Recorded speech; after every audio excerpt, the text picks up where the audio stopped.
Welcome to Massive Beers. My name is Matt. We do the beer stuff here. New brewery time up with this piece in the form of Rock God Brewing.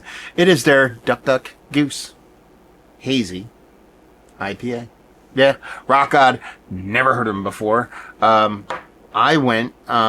took our son, my wife and I, son Micah, on our first overnight trip. Small overnight trip to start, see how you handle staying in a hotel, all that stuff. We went to Knoebels. For those that don't know what Knoebels is, it is a family-friendly amusement park out in the middle of Pennsylvania, close to Bloomsburg, probably be the biggest city you'd all know. Doesn't look too shabby.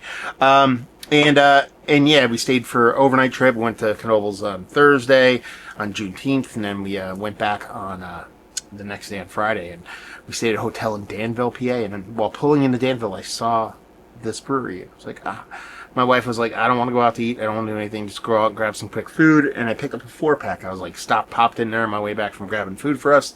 Grabbed a quick 4-pack. And here we are. We're going to review them.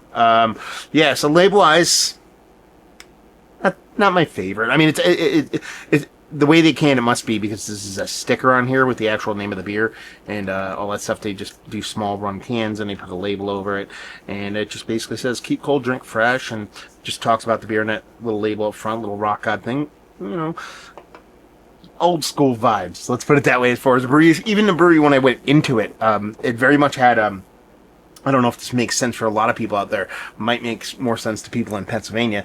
It had kind of like VFW vibes on the inside. They had a food truck going, very busy inside.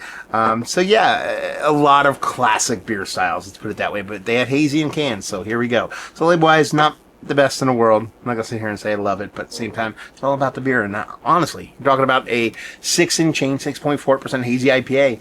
I mean, outside of it not being super turbid, which is fine by me, especially at a low ABV, it looks all you want from a hazy IPA. Nice orange to it, a little bit of kind of little glowing, lighter edge to it. Semi-opaque. You could probably see my finger fluttering back and forth behind there. White its way could be head, so it looks the part of a nice 6% hazy. It's good nose. Oh. That is very, very, very fruitful. Very, very just effervescent when it comes to the fruit side of things. And it's running the gamut here. Mostly citrus, pineapple / tropical. A lot of tropical, actually. Talking about copious amounts of mango, papaya, all those kind of tropical fruits with that beautiful kind of pineapple and a citrus on top. Sure, falling short maybe a little bit of stone fruitiness, but I believe you're getting all three components there. And honestly, it smells ultra vibrant. You know, not to preconceived notion a lot of smaller breweries, but you're supposed to see a small brewery. Vibes, the kind of beer they produce, it might not be the best thing in the world when it comes to hazy IPA, negating oxygen, doing those kinds of things at a small brewery level, especially if it's not your forte. It can be hard, and honestly, this smells vibrant, bright, and very, very well done. I mean, it is a tropical fruit juiciness, goodness. Almost like a little bit of sucking candy, kind of candied fruitiness kind of thing going on in a very nice way. Smells like a beautiful, well done, not ultra turbid, maybe a little bit of bittering in there. We'll see what we get to in the taste, but nice, well done, hazy. Yeah, let's just dive in. Cheers, all.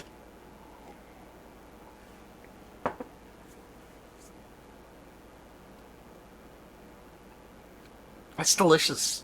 It really is. Man, I'm not gonna lie, like I said, those preconceived notions, they come in, but we always go into these with the openest of minds. And honestly, it might not be what everybody's cup of tea is when it comes to a New England style hazy from a mouthfeel turbidity kind of standpoint. But man, it is pretty darn vibrant and really, really well made. Really nothing here as far as off flavor or negative kind of oxidation. Stuff that you fight really hard to prevent when it comes to hazy IPA. Especially in a small brewery doing small can runs like that. First thing first, there's copious amounts of juiciness in here. Like I said, you're running that gamut. It's mostly citrus, tropical fruit coming in first. Nice kind of pineapple component, and just brings this juicy, slightly like it gets sucking candy kind of sweet juiciness. And by that I mean It's not like you're drinking orange juice or a tropical fruit medley. It's not like it's not like Orangina like. It's almost like you ate like a fruited, like a citrus kind of candy. It has those kind of vibes with it without being overtly sweet. That's the one thing I want to kind of hammer home here, especially if I'm talking about a sucking candy. It has those kind of citrusy, tropical fruit vibes without being overtly sweet. The mouth feels fine here. Again, it's not turbid, it's not super lush or anything like that, but it's not going to be confused with being thin. At least, I don't think most reasonable people will call it thin. A touch of bittering, a very gentle touch of bittering, so it is New England style hazy through and through, but a touch of bittering to help balance a bit of that sweetness off.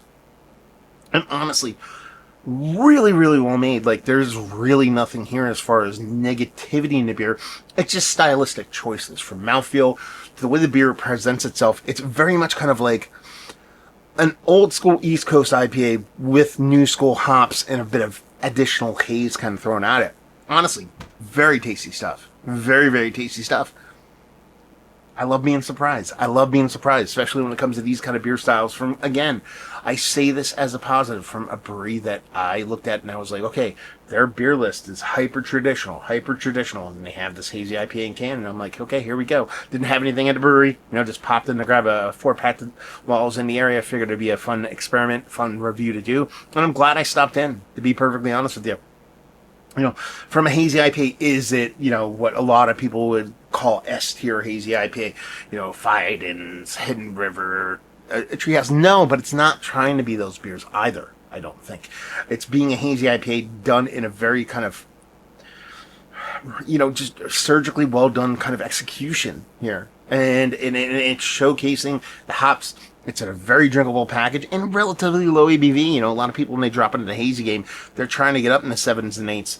6.4%, something you drink a couple of, and it is hyper drinkable. You give this flavor profile to me at 5%, it's like Mount Rushmore status. That ABV keeps us from getting there, but a very, very tasty beer. And honestly, I wish I had more time. I wish I had time to actually, if I wanted to pop in a brewery, have a couple beers, I could have, but I was doing a family thing and I didn't want to.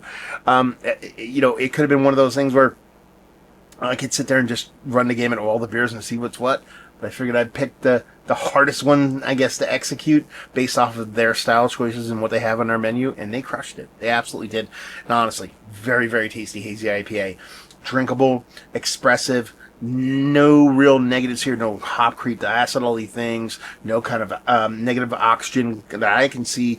Don't know how fresh this is. I'm drinking this on the, what's today's date? 22nd of June. So who knows when they can. There's no date in the can, but it's coming from a small brewery, so I thought it was fresh. And if it's a month old, even more kudos to them. But man, tasty stuff, and I'm glad I popped in. Yeah, very tasty stuff, and let's talk about it. Is it one of the Mount Rushmore status hazy IPA for me? It's on the outside looking in of Mount Rushmore status. It's definitely in the conversation. If I can pick this up from a local brewery as my local hazy, I'm a very happy guy.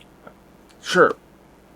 Can you tweak it and morph it into something a little bit different that might appeal a little bit more to me and maybe somebody else? Sure. But first foray into a brewery I never had, and a bulk of their beer styles were classic.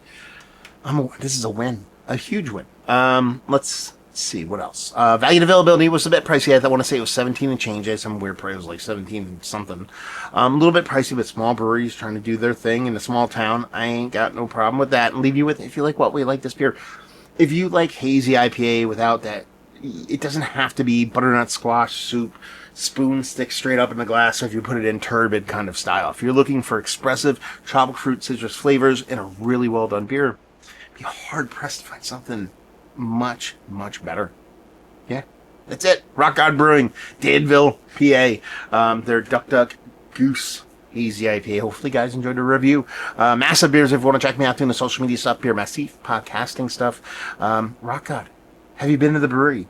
Have you had their beers? Have you had this beer? All that fun stuff. Let's talk about it down below.